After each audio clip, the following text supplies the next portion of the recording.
એકવાર આ ભરેલા મરચાના ભજીયાનો સ્વાદ ચાખ્યા પછી તમે વારંવાર બનાવશો તો આ વિડીયો અંત સુધી જરૂરથી જોજો અને નવા હોય તો મારી ચેનલને સબસ્ક્રાઇબ કરવાનું ભૂલતા નહીં અને તમારા બધાના સપોર્ટથી મને પ્રેરણા મળે છે અને નવી નવી રેસીપી તમારા સુધી પહોંચાડવામાં મદદ મળે છે। તો આખા મરચાના ભજીયા બનાવવા માટે મેં અહીંયાથી 8 થી 9 નંગ મરચાં લીધેલા। આવી રીતે આપણે બધા મરચાંને રગ અને બિયા જે હોય છે એ કાઢી લેવાના છે। કટ કરીને એની રગ પણ કાઢી લીધી છે અને એના બિયા પણ કાઢી લીધા છે। હવે આપણે બેટર બનાવીએ। હવે બેટર બનાવવા માટે આપણે અહીંયા ચણાનો લોટ લઈ લીધેલો છે જે 4 થી 5 ચમચા છે। આપણે એમાં હિંગ નાખીશું, ત્યારબાદ થોડી હળદર નાખવાની છે। હવે આપણે એમાં સ્વાદ મુજબ નિમક નાખી દેવાનું છે।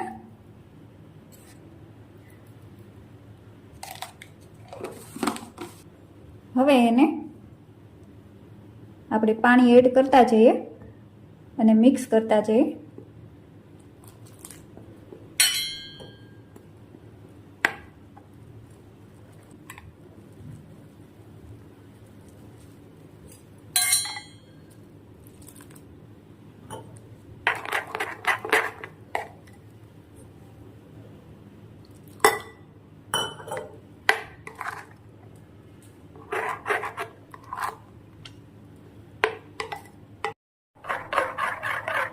તો આ રીતનું આપણું બેટર તૈયાર કરવાનું છે, જે મરચાંને એકદમ સરસ કોટ થઈ જાય એવી રીતનું। હવે એને હાથની મદદથી આપણે 2 મિનિટ માટે ફેટી લેવાનું છે। હવે મસાલો બનાવવા માટે મેં આ રીતનું ચવાણું લીધેલું છે, જે ખાટું મીઠું આવે છે એ મેં ચવાણું લીધેલું છે। તમે ઈચ્છો તો આની જગ્યાએ તમે જાડા ગાંઠિયા આવે છે તીખા અને મીઠા એ લઈ શકો છો। હવે એમાં આપણે થોડી સેવ નાખીશું।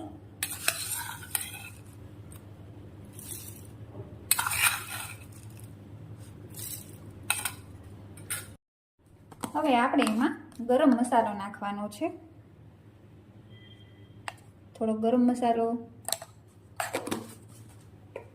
ત્યારબાદ લીંબુનો રસ છે એ નાખીશું,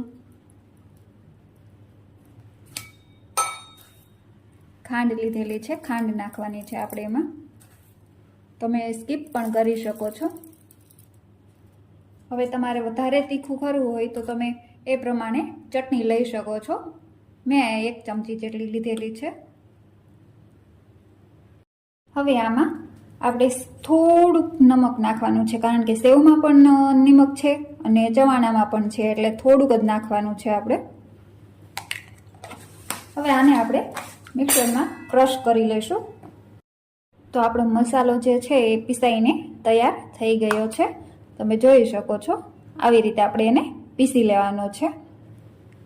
હવે આ મસાલામાં આપણે તેલ નાખવાનું છે।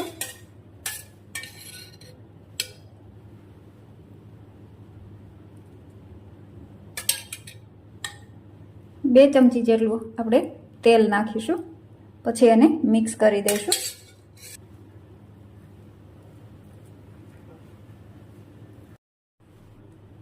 મસાલો આપણો મિક્સ થઈ ગયો છે, તો જોઈ શકો છો આવી રીતે થાય છે। હવે એને આપણે મરચાંમાં ભરી લઈ।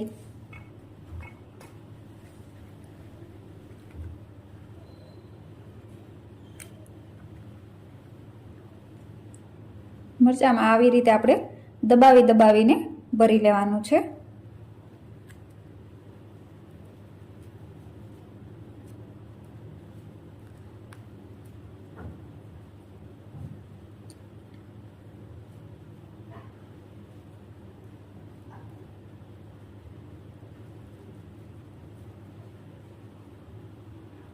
આવી રીતે હવે આપણે બધા મરચાંને ભરી લઈએ। આપણા મરચાં જે છે એ હવે આપણા ભરાઈને તૈયાર થઈ ગયા છે। હવે આપણે એને તળી લઈશું। હવે આપણે તૈયાર કરેલા બેટરમાં ગરમ તેલ નાખવાનું છે 1 ચમચી,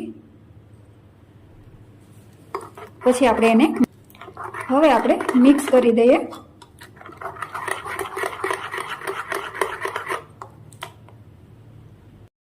હવે આપણે એમાં ડીપ કરીને તળી લઈશું। આવી રીતે ડીપ કરી લેવાનું છે મરચાંને। તમે જોઈ શકો છો બેટર બધી બાજુ કોટ થઈ જાય છે। હવે એને આપણે તળી લેશું।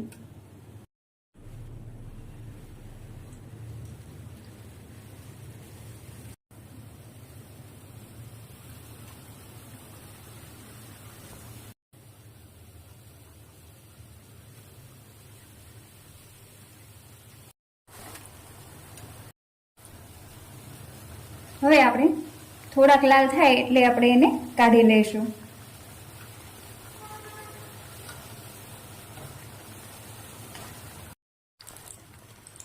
હવે આપણા જે ભજીયા છે એ ચડી ગયા છે, કાઢી લઈશું આપણે એને। તો તૈયાર છે આપણા આખા મરચાંના ભજીયા। તો તમે જોઈ શકો છો મરચાંને આપણે વચ્ચેથી કટ કરી લીધું છે। તમે જોઈ શકો છો મસાલો એકદમ સરસ ચડી ગયો છે। તો તૈયાર છે આપણા આખા મરચાંના ભજીયા। જો તમને મારી આ રેસીપી સારી લાગી હોય તો મારી ચેનલને લાઈક કરો, શેર કરો અને સબસ્ક્રાઈબ કરો।